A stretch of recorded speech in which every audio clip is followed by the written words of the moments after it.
DSP बनने के 10 साल बाद जब वह महाकुंभ पहुंची तो उसने जो नजारा देखा उसने उसके कदम रोक दिए। सामने खड़ा था उसका तलाकशुदा पति भीख मांगते हुए। आखिर ऐसा क्या हुआ कि एक समय खुशहाल जीवन जीने वाला व्यक्ति सड़क पर आ गया?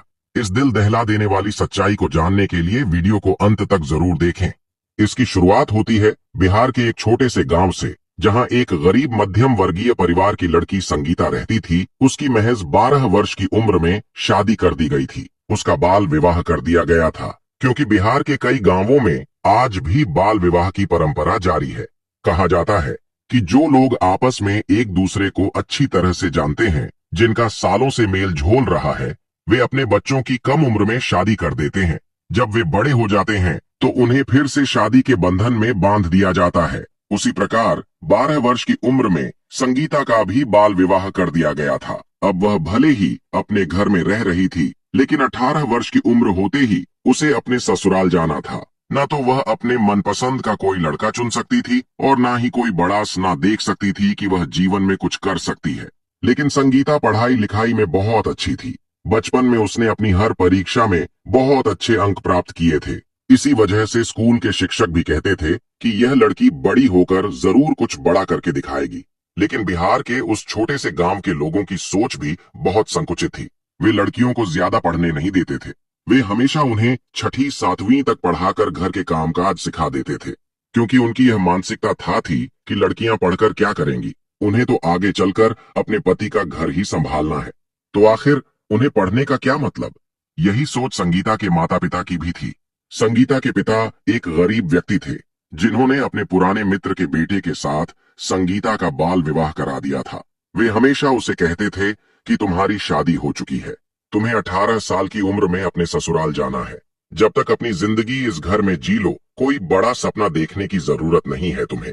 बस घर संभालने के सारे काम आने चाहिए। लेकिन जैसे जैसे संगीता बड़ी हो रही थी, उसके मन में बदलते जमाने की वजह से कई सोच बदल रही थी। क्योंकि वह पढ़ाई लिखाई में बहुत अच्छी थी, उसके शिक्षक हमेशा उसे कहते थे कि तुम्हें जीवन में कुछ करना चाहिए, बड़ा अधिकारी बनना चाहिए। कई बार उसने अपने माता पिता को यह कहना चाहा कि वह एक बड़ा अधिकारी बनना चाहती है, शहर जाकर पढ़ाई करना चाहती है। उसके अंदर उमंग थी कि वह कुछ करके दिखाना चाहती है, लेकिन उसके अंदर यह सब बताने की हिम्मत नहीं थी, क्योंकि गांव के लोग इन मामलों में बहुत कठोर होते हैं। साथ ही कोई भी फैसला बिना पंचायत के नहीं लिया जाता था। इसीलिए संगीता ने अपनी खुशियों को अपने अंदर ही दबा लिया और अपने सपनों को चकनाचूर कर दिया। जब वह 17 साल की हुई तो मात्र 1 साल बचा था उसके ससुराल जाने में। लेकिन उसकी जिंदगी में कुछ अच्छा हुआ, जिससे उसके अंदर एक उम्मीद जगी कि वह जिंदगी में जरूर कुछ कर पाएगी। 12 साल की उम्र में संगीता का जिस लड़के के साथ बाल विवाह हुआ था, उसका नाम रमेश था और वह सरकारी विद्यालय में चपरासी का काम करता था। दोनों की आपस में बात हुई और संगीता ने रमेश से कहा कि वह आगे पढ़ना चाहती है। उसने पूछा, क्या आप मुझे पढ़ने देंगे? क्योंकि मेरे माता पिता नहीं चाहते कि मैं आगे बढ़ूं। उनकी तो ऐसी सोच है कि मैं घर में रहकर चूल्हा चौका संभालूं, लेकिन मैं एक बड़ा अधिकारी बनना चाहती हूँ, आपका और माता पिता का नाम रोशन करना चाहती हूँ। उस समय रमेश ने सोचा कि अभी इसे हाँ बोल देता हूँ, बाद में देखा जाएगा। रमेश ने उसमें हामी भर दी और कहा, तुम एक बार मेरे घर तो आओ, हम सब संभाल लेंगे। अब जब 18 साल की संगीता हुई तो उसे एक बार फिर धूमधाम से शादी कराकर अपने ससुराल भेज दिया गया। इसके बाद वह अपने सास ससुर का ध्यान रखने लगी और सारी पारिवारिक जिम्मेदारियों को बहुत अच्छी तरह से निभा रही थी, क्योंकि उसके घर वालों ने उसे अच्छे संस्कार दिए थे और घर के कार्यों में भी कुशल बनाकर भेजा था। लेकिन जैसे जैसे दिन बीत रहे थे, संगीता के अंदर कुछ कर दिखाने की इच्छा जागृत हो रही थी। वह केवल घर में रहकर जीवन नहीं बिताना चाहती थी, वह कुछ बड़ा करना चाहती थी। उसने एक दिन फिर मुकेश से बात की, क्या मैं अब पढ़ाई कर सकती हूँ? लेकिन मुकेश अपनी बात से पलट गया। उसने कहा, हमारे घर में किस चीज की कमी है? पैसा बहुत है, जमीन जायदाद है, तुम घर में आराम करो और मेरे माता पिता की सेवा करो। संगीता ने कहा, शादी के पहले तुमने तो मुझसे बड़े बड़े वादे किए थे। इसी बात को लेकर दोनों में बहस होने लगी और यह बहस एक बड़ी लड़ाई में बदल गई। इस घटना के बाद अक्सर दोनों के विचार नहीं मिल पाते थे और वे एक दूसरे के करीब भी नहीं आ पा रहे थे। यही दूरियां धीरे धीरे और बढ़ती गई। अब स्थिति ऐसी आ गई थी कि मुकेश संगीता पर हाथ उठाने लगा था। और अपने माता पिता के सामने उसे जलील भी करने लगा था। लेकिन संगीता पीछे हटने वाली नहीं थी। वह कुछ बड़ा करके दिखाना चाहती थी और उसे पता था कि वह कुछ कर सकती है, लेकिन उसे इस समाज के बंधनों से आजाद होना होगा। मुकेश रोजाना खेत पर काम करके आता और अपने गुस्से का सारा बोझ रात में संगीता पर उतार देता। स्थिति धीरे धीरे बिगड़ती जा रही थी और अब समय आ गया था एक महत्वपूर्ण निर्णय लेने का। अब संगीता ने जो किया उसे सुनकर आपके भी होश उड़ जाएंगे, लेकिन आपको भी उस पर गर्व होगा, क्योंकि ऐसा निर्णय कोई कठोर और आत्मविश्वास से भरी महिला ही ले सकती है, जिसे सच में अपने सपनों की परवाह हो। एक छोटे से गांव से निकलकर किस प्रकार उसने इतना बड़ा इतिहास रचा, यह कहानी सबके लिए प्रेरणा बन गई। वह आगे आपको वीडियो देखकर पता चलेगा, इसीलिए वीडियो के अंत तक बने रहे। अगर आपको भी संगीता की हिम्मत पसंद आ रही है तो इस वीडियो को लाइक कर देना, क्योंकि उसके जज्बे को सलाम करना तो बनता है। रात्रि के समय संगीता ने एक नोट लिखा जिसमें उसने अपने पति से कहा, 12 वर्ष की उम्र में भले ही आपके साथ मेरा विवाह हो गया था, लेकिन मेरे सपने तब से लेकर आज तक जीवित है। मैं बचपन से एक बड़ा ऑफिसर बनना चाहती थी, लेकिन कभी भी अपने माता पिता को नहीं बता पाई। आपके अंदर मैंने एक दोस्त को देखा और आपको अपना मानकर मैंने आपको मेरे सपने के बारे में बताया। उस समय आपने मेरा साथ दिया तो मुझे लगा था कि मुझे एक अच्छा जीवन साथी मिला है, लेकिन समय के साथ आपने भी मेरे साथ धोखेबाजी की। अब मेरा इस दुनिया में किसी पर भी विश्वास नहीं है। अब मैं खुद के दम पर कुछ बड़ा करके दिखाना चाहती हूँ, इसलिए इस घर को छोड़कर जा रही हूँ। मुझे ढूंढने की कोशिश मत करना। मैं एक दिन बहुत बड़ी ऑफिसर बनकर लौटूंगा। कर सकते हो तो कर लेना। वैसे ही तुमने मेरा बहुत अपमान किया है, लेकिन एक पतिव्रता होने के कारण मैं हमेशा आपकी सलामती और तरक्की की दुआ करती हूँ। ये नोट लिखकर उस रात संगीता चुपचाप बिना किसी को बताए घर से निकल गई। संगीता दिल्ली के लिए रवाना हो गई, क्योंकि उसे कहीं से पता चला था कि अगर बड़ा ऑफिसर बनना है तो सबसे पहले किसी भी तरह की एक छोटी मोटी डिग्री हासिल करनी होगी और यूपीएससी परीक्षा की तैयारी करनी होगी। इसी तरीके से वह एक बड़ा ऑफिसर जैसे डीएसपी बन सकती है। अब किसी भी सूरत में संगीता पीछे मुड़कर नहीं देख सकती थी, क्योंकि वह अपने परिवार को छोड़कर आई थी। यहाँ से असफल होकर लौटना उसके लिए बहुत अपमानजनक होता, इसलिए हर हाल में उसे जिंदगी में कुछ करके दिखाना था। जब वह दिल्ली पहुंची तो उसे बहुत सारी मुश्किलों का सामना करना पड़ा, क्योंकि सब कुछ उसकी सोच के विपरीत था।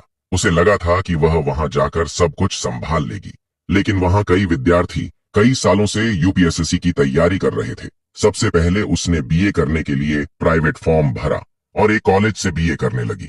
9 साल के ग्रेजुएशन को पूरा करने तक उसने खुद से ही यूपीएससी की पढ़ाई शुरू कर दी, लेकिन सिलेक्शन पाना था तो उसे एक बड़े कोचिंग संस्थान में दाखिला लेना बहुत जरूरी था। दिक्कत थी पैसों की, क्योंकि उसके पास बिल्कुल भी पैसा नहीं था। वह एक घर में जाकर नौकरानी का काम करने लगी। उसे सुबह और शाम 4 से 5 घरों में झाड़ू पोछा लगाने जाना पड़ता था, जिससे उसे 10 से 15 हजार महीने के मिलते थे। इसी पैसे से वह अपने यूपीएससी की तैयारी कर रही थी। उसने एक कोचिंग संस्थान में दाखिला लिया। सुबह और रात के समय वह काम में व्यस्त रहती थी, इसलिए पूरे दिन वह मन लगाकर पढ़ाई करती थी। उसे विश्वास था कि उसके सब्र का फल उसे जरूर मिलेगा। अब उसके पास बीए की डिग्री थी, लेकिन यूपीएससी की परीक्षा उसके लिए बहुत कठिन साबित होने वाली थी, क्योंकि वह एक छोटे से गांव के मध्यम वर्गीय परिवार की लड़की थी। हालांकि कोचिंग संस्थान ने उसे बहुत अच्छी तरह शिक्षित किया। रात दिन एक करके खून पसीना बहाकर उसने मेहनत की। कई दिनों तक वह ठीक से सो नहीं पाई। कई दिनों तक उसने कुछ खाया भी नहीं। उसके अंदर यूपीएससी को लेकर एक अदम्य लगन थी, फिर भी पहले साल उसका चयन नहीं हो पाया। यह देखकर संगीता बहुत उदास हो गई। उसके माता पिता और पति के डरावने ख्याल उसके मन में आने लगे। उसे लग रहा था कि अब वह आखिर क्या करेगी। अगर वह इसी निराशा के साथ अपने गांव या पति के पास गई तो वे लोग उसकी जिंदगी और भी ज्यादा खराब कर देंगे। उसी समय एक लड़की संगीता के पास आई और उसे मोटिवेशन देते हुए कहा, पहले ही प्रयास में तुम काफी अच्छे नंबर लाई हो, तुम्हें घबराना नहीं चाहिए। लड़की ने उसे समझाया कि यूपीएससी जैसी परीक्षा में असफलता सामान्य है और जो लोग सफलता की ऊंचाइयों पर पहुंचते हैं वे भी कई बार असफल होते हैं। उसने संगीता को प्रोत्साहित किया कि वह अपने लक्ष्य के प्रति डटी रहे और फिर से तैयारी में जुट जाए। अगर तुम अगले साल फिर मन लगाकर कोशिश करोगी तो हो सकता है तुम यूपीएससी पास कर लो। मैं तो पिछले 4 साल से तैयारी कर रही हूँ, फिर भी तुम्हारे लेवल तक नहीं पहुंची। जब तुम 1 साल में इतना अच्छा कर सकती हो तो अगले साल तुम जरूर क्लियर कर लोगी उसके। यह शब्द सुनकर संगीता को हिम्मत मिली। उसके अंदर फिर से एक चिंगारी उठी और उसने सोचा कि अब घर जाकर कोई मतलब नहीं है, अब समय है उस वादे को पूरा करने का जो उसने अपने पति से किया था कि वह एक डीएस ऑफिसर बनकर ही घर लौटेगी। संगीता ने फिर एक बार हिम्मत जुटाई, लोगों के घरों में जाकर सुबह शाम काम किया और दिन में अपनी यूपीएसएससी की तैयारी के लिए जी जान लगा दी। रात दिन एक करके उसने पढ़ाई की और अगले साल फिर एक बार यूपीएसएससी का पेपर दिया। कहते हैं ना, किस्मत चाहे हमें कितना भी रुला ले, लेकिन हमारी सच्ची लगन और हौसलों के सामने बदकिस्मत भी सौभाग्य में बदल जाती है। और यही हुआ संगीता के साथ। इस बार की यूपीएसएससी परीक्षा में उसने पूरे देश में बहुत अच्छी रैंक हासिल की। उसी रैंक के आधार पर उसे डीएसपी का पद सौंपा गया, जो उसके लिए एक बहुत बड़ा सपना था। इस पद को मिलने के बाद उसे गाड़ी दी गई, सरकारी आवास मिला और उसके पास पावर थी। अब वह और भी ज्यादा हिम्मत वाली हो चुकी थी, क्योंकि उसका बचपन का सपना पूरा हो चुका था। अब समय था अपने जीवन को नई दिशा देने का और उन सभी को दिखाने का कि अगर इरादे मजबूत हो तो कोई भी लक्ष्य हासिल किया जा सकता है। उस वादे को निभाने का जो उसने अपने पति से किया था। जब संगीता अपने ससुराल पहुंची तो वहां के दरवाजे पर ताला लगा हुआ था। उसने आसपास के लोगों से पूछा कि रमेश और उनका परिवार कहाँ गया है। कुछ लोगों ने बताया कि वह अचानक घर खाली करके कहीं चले गए हैं। उनके जीवन में कोई बड़ी मुसीबत आई थी, लेकिन असलियत किसी को नहीं पता चली।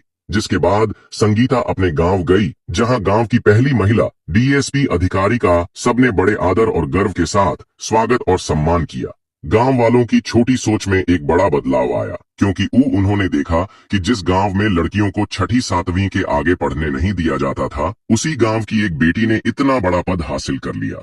यह पूरे गांव, उसके माता पिता और विशेष रूप से संगीता के लिए गौरव का विषय था। उसके माता पिता को भी अपनी पुरानी सोच और गलतियों पर गहरा पछतावा हुआ। उन्होंने अपनी बेटी के भीतर छिपे अधिकारी को कभी पहचाना ही नहीं। उनकी पूरी सोच बस शादी तक ही सीमित रही। लेकिन आज शादी का सवाल पीछे रह गया था। अब सवाल ये उठ रहा था कि डीएसपी मैडम के पति रमेश कहाँ थे, क्योंकि उनके घर पर ताला लगा हुआ था। यह रहस्य आने वाले समय में खुलने वाला था। इस बीच प्रयागराज में 14 जनवरी 2025 से महाकुंभ का आयोजन शुरू होने वाला था। लाखों श्रद्धालु संगम में स्नान की डुबकी लगाने के लिए पहुंच रहे थे। ऐसा अनुमान लगाया जा रहा था कि तकरीबन 10 करोड़ लोग प्रयागराज पहुंच सकते हैं। अब इतनी विशाल और अप्रत्याशित भीड़ को नियंत्रित करने के लिए उत्तर प्रदेश सरकार ने देश भर के कोने कोने से कुशल और ईमानदार पुलिस अधिकारियों को सुरक्षा व्यवस्था के लिए प्रयागराज बुलाया। इस बार कई अत्याधुनिक तकनीकों का भी इस्तेमाल किया गया, ताकि भीड़ पर नजर रखी जा सके और सुरक्षा सुनिश्चित की जा सके। अलग अलग क्षेत्रों से विशेष सज्ज अधिकारी और कर्मचारी बुलाए गए थे। संगीता, जो अपने क्षेत्र में लंबे समय से अपनी ईमानदारी और उत्कृष्ट कार्य के लिए जानी जाती थी, को भी प्रयागराज महाकुंभ में ड्यूटी के लिए आमंत्रित किया गया। उसका कार्य न केवल समस्त पुलिस कर्मियों का नेतृत्व करना था, बल्कि भीड़ को नियंत्रित करना, सुरक्षा बनाए रखना और भगदड़ जैसी स्थिति से बचाव करना भी उसकी जिम्मेदारी थी। संगीता के मन में सनातन धर्म और परंपराओं के प्रति गहरी आस्था थी, इसलिए प्रयागराज महाकुंभ में ड्यूटी के लिए बुलाए जाने पर वह बेहद उत्साहित थी। लेकिन उसे इस बात का जरा भी अंदाजा नहीं था कि इस महाकुंभ के दौरान उसके जीवन की सबसे बड़ी घटना घटित होने वाली है। इस घटना से न केवल संगीता का जीवन, बल्कि उसके आसपास के लोगों की जिंदगी भी पूरी तरह बदलने वाली थी। आगे आपको पता चलेगा कि जब संगीता महाकुंभ पहुंची तो वह डीएसपी के रूप में अपने दफ्तर में बैठकर अपनी ड्यूटी पूरी निष्ठा से निभा रही थी। लेकिन वह केवल बैठकर आदेश देने में विश्वास नहीं रखती थी। अपनी जिम्मेदारी को और करीब से समझने और देखने के लिए उसने एक पुलिस टुकड़ी को अपने साथ लिया और कुंभ मेले का दौरा करने निकल पड़ी। संगीता खुद यह देखना चाहती थी कि लोग व्यवस्थाओं को तोड़ा तो नहीं रहे, गंगा नदी को प्रदूषित तो नहीं कर रहे, या कोई असामाजिक तत्व मेले में अशांति फैलाने की कोशिश तो नहीं कर रहा। वह हर चीज अपनी आंखों से देखना चाहती थी। द्वारे के दौरान उसकी नजर अचानक एक व्यक्ति पर पड़ी, जिसकी हालत बेहद दयनीय थी। कपड़े फटे हुए थे, चेहरा गंदा और मैला था और वह लोगों से भीख मांग रहा था। पहले तो संगीता ने उस व्यक्ति पर ज्यादा ध्यान नहीं दिया, लेकिन जब उसकी नजर उसके हाथ पर पड़े नाम पर गई तो वह चौंक गई। दरअसल वह व्यक्ति और कोई नहीं बल्कि संगीता का पति रमेश था। लेकिन सबसे बड़ा सवाल यह था कि रमेश, जो कभी उसका जीवन साथी था, आज इस हाल में क्यों था? वह महाकुंभ में भीख क्यों मांग रहा था? संगीता तुरंत रमेश के पास गई। जब रमेश ने संगीता को वर्दी में देखा तो उसके होश उड़ गए। उसकी आंखों में शर्म और पछतावे के आंसू थे। वह घबराहट में कांपने लगा और उसकी स्थिति और भी दलगने लगी। वह पहले जमीन पर बैठा था, लेकिन संगीता के सामने खुद को संभालते हुए अचानक खड़ा हो गया। संगीता को सामने देखकर रमेश की आंखों में खुशी और पछतावे के आंसू भर आए। वह बोला, तुम मेरी संगीता हो, तुमने जो कहा था उसे सच कर दिखाया, मुझे तुम पर गर्व है। यह कहते हुए उसने संगीता का हाथ पकड़ने की कोशिश की, लेकिन पुलिस कर्मियों ने उसे एक पागल समझकर धक्का देकर गिरा दिया। संगीता ने तुरंत रोकते हुए कहा, रुको, ये मेरे पति हैं, मैं इन्हें पिछले कई सालों से ढूंढ रही थी। चाहे इन्होंने मुझे मन ही मन तलाक दे दिया हो, लेकिन जब मैं इन्हें छोड़कर गई तब से ही मैं तलाकशुदा महसूस कर रही थी। इसके बावजूद मैं इन्हें कभी भुला नहीं पाई, क्योंकि मैंने इनसे वादा किया था कि एक दिन डीएसपी बनकर जरूर लौटूंगा था कि मुझे मेरे पति महाकुंभ में भिखारी के रूप में मिलेंगे। यह सुनकर वहां खड़े सभी पुलिसकर्मी हैरान रह गए। उन्हें यकीन नहीं हो रहा था कि उनकी डीएसपी मैडम के पति इतने सालों बाद इस स्थिति में मिलेंगे। यह नजारा वास्तव में भावुक और चौंकाने वाला था। संगीता ने रमेश से सवाल किया, आखिर तुम्हारी ऐसी हालत क्यों हो गई? हमारा घर परिवार क्यों टूट गया? सब कुछ बर्बाद क्यों हो गया? रमेश ने सर झुकाकर सच्चाई बतानी शुरू की। मैंने सबसे पहले अपने किए हुए वादों से मुंह मोड़ लिया। तुम्हारे साथ झगड़ा और लड़ाई करना मेरी आदत बन गई थी। तुम हमारे परिवार को संभालती थी, सुख और सौभाग्य का माहौल हल बनाकर रखती थी। रमेश ने भावुक होकर कहा, तुम हमारे घर की लक्ष्मी थी। तुम्हारे रहने से हमारा परिवार एकजुट था और घर में धन धान्य और सुख शांति बनी रहती थी। लेकिन जब मैंने अपने गुस्से और अहंकार में तुम पर अत्याचार करना शुरू किया, जब तुम पर हाथ उठाना शुरू किया, तब से ही हमारी दुर्गति शुरू हो गई। जब तुम वह नोट लिखकर हमारे घर से चली गई, उस दिन से हमारे जीवन में अंधेरा छा गया। मैंने तुम्हें ढूंढने की बहुत कोशिश की, लेकिन तुम कहीं नहीं मिली। तुम्हारे जाने के बाद ऐसा महसूस हुआ जैसे हमारे घर से साक्षात लक्ष्मी रूठ गई हो, हमारी किस्मत हमसे छिन गई हो। तुम्हारे जाने के बाद एक भयानक दुर्घटना में मेरे माता पिता का देहांत हो गया। मैं घर में अकेला पड़ गया। इस अकेलेपन और गहरी दुख ने मुझे अंदर से तोड़ दिया। डिप्रेशन में आकर मैंने नशे की लत लगा ली। नशे में पागल होकर मैंने वह सब कुछ गंवा दिया जो कभी हमारा था। धीरे धीरे मैंने अपनी सारी जमीन बेच दी। कर्ज इतना बढ़ गया कि मुझे अपना घर भी बेचना पड़ा। रमेश ने अपनी बात जारी रखते हुए कहा, मैं सड़कों पर आ गया। मेरी हालत धीरे धीरे और खराब होती चली गई। भूख, बेबसी और अकेलेपन ने मुझे तोड़कर रख दिया। मेरे पास न घर बचा न पैसा। अंत में मैंने भीख मांगना शुरू कर दिया। समय के साथ लोग मुझे भिखारी कहकर बुलाने लगे। वहीं से मुझे अपनी असली औकात का एहसास हुआ। आज मैं इस महाकुंभ में इसलिए आया हूँ क्योंकि यहाँ लाखों श्रद्धालु आ रहे हैं। मैंने सोचा संग में स्नान कर लूं ताकि मेरे पापों से मुझे मुक्ति मिल सके। मैंने जो तुम्हारे साथ किया उसका पश्चाताप कर सकूं। लेकिन यहाँ भी मैं सिर्फ भीख मांग रहा हूँ। संगीता, तुम्हारे सामने आज मैं बहुत छोटा महसूस कर रहा हूँ। तुमने जो सपना देखा था उसे पूरा कर लिया। तुम बहुत बड़ी बन गई हो और मैं अपनी गलतियों की वजह से बर्बाद हो गया। मेरी सारी गलतियों के लिए मुझे माफ कर दो। रमेश की बात सुनकर संगीता के दिल में हलचल मच गई। उसे अपने पति की हालत पर तरस आया। उसकी आंखों में आंसू भर आए, क्योंकि रमेश की सच्चाई ने न सिर्फ उसके दिल को झकझोर दिया, बल्कि उसे भी कहीं न कहीं अपनी गलती का एहसास कराया। संगीता ने सोचा और कहा कि कर्मों पर निर्भर करेगा। रमेश ने सर झुका लिया। उसकी आंखों में पछतावे के आंसू थे। वह पूरी तरह से टूट चुका था, लेकिन संगीता की बातों ने उसे फिर से जीने की उम्मीद दी। उसने अपनी गलतियों को स्वीकार किया और ठान लिया कि वह अब एक नई शुरुआत करेगा। संगीता ने उसका हाथ अपने हाथ में लिया और कहा, अगर तुम सच्चे मन से बदलाव लाने की कोशिश करोगे तो तुम्हें इस जीवन में फिर से एक मौका मिलेगा। हम सभी इंसान हैं, हमसे गलतियां होती हैं, लेकिन हमें उन्हीं गलतियों से कुछ अच्छा सीखने की कोशिश करनी चाहिए। संगीता ने हमेशा अपने दिल की सुनी और अपने सपने को पूरा करने के लिए कठिनाइयों का सामना किया। उसने कभी यह नहीं सोचा कि समाज क्या कहेगा या लोगों की राय क्या होगी। उसने अपनी मेहनत और संकल्प से यह साबित किया कि यदि इरादा मजबूत हो तो कोई भी मुश्किल राहें आसान हो जाती हैं। उसने न केवल अपने जीवन के लक्ष्यों को पूरा किया, बल्कि अपने पति को भी सही रास्ते पर लाने में मदद की। वह जानती थी कि परिवार का साथ और समर्थन बहुत महत्वपूर्ण होता है। अपने पति की परिस्थिति को सुधारने और उसे एक नई शुरुआत देने का निर्णय संगीता ने पूरी निष्ठा और प्यार के साथ लिया। धीरे धीरे उनका जीवन फिर से सामान्य हुआ। लोग यह देख रहे थे कि एक महिला ने अपनी मेहनत और विश्वास से अपने पति और परिवार को कैसे पुनर्निर्मित किया। संगीता का यह संदेश सबको प्रेरणा देता है कि जीवन में चाहे जैसे भी हालात हो, अगर हम खुद पर विश्वास रखते हैं और संघर्ष करते हैं तो हम किसी भी ऊंचाई को छू सकते हैं। इसने यह भी साबित किया कि अगर समाज और परिवार का समर्थन हो तो कोई भी लड़ाई अकेले नहीं लड़ी जाती। हम सभी को अपने सपनों की ओर बढ़ने और किसी भी स्थिति में अपने कर्तव्यों को निभाने की प्रेरणा लेनी चाहिए। चाहे वह लड़का हो या लड़की, हमें अपनी उड़ान भरते रहना चाहिए। दोस्त, यह वीडियो एक अत्यधिक संदेशपूर्ण कहानी पर आधारित था। इस कहानी से हमें यह महत्वपूर्ण शिक्षा मिलती है कि हमें जीवन में कभी हार नहीं माननी चाहिए और किसी भी चुनौती का सामना करने के लिए हमें अपनी मेहनत और इरादों को मजबूत रखना चाहिए। साथ ही यह कहानी रिश्तों और परिवार के महत्व को भी उजागर करती है और हमें यह सिखाती है कि सही दिशा में सोचकर हम अपने जीवन को बेहतर बना सकते हैं। हमारा उद्देश्य न तो किसी को दुखी करना है, न ही किसी की भावनाओं को आहत करना। हमारा उद्देश्य सिर्फ आपको जागरूक और सतर्क बनाना है, ताकि आप इन प्रेरणादायक कहानियों से कुछ सीख सकें और समाज में सकारात्मक बदलाव का हिस्सा बन सके। दोस्तों, यह कहानी कोई साधारण कहानी नहीं है। यह एक वास्तविक घटना पर आधारित है और हमने केवल नाम और स्थान बदलकर इसे प्रस्तुत किया है।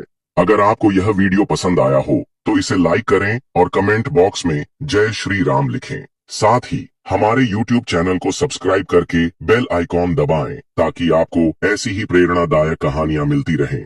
आप सभी का दिल से धन्यवाद। जहां भी रहें, सुरक्षित और सतर्क रहें। जल्द ही एक नई कहानी में फिर मिलते हैं। धन्यवाद।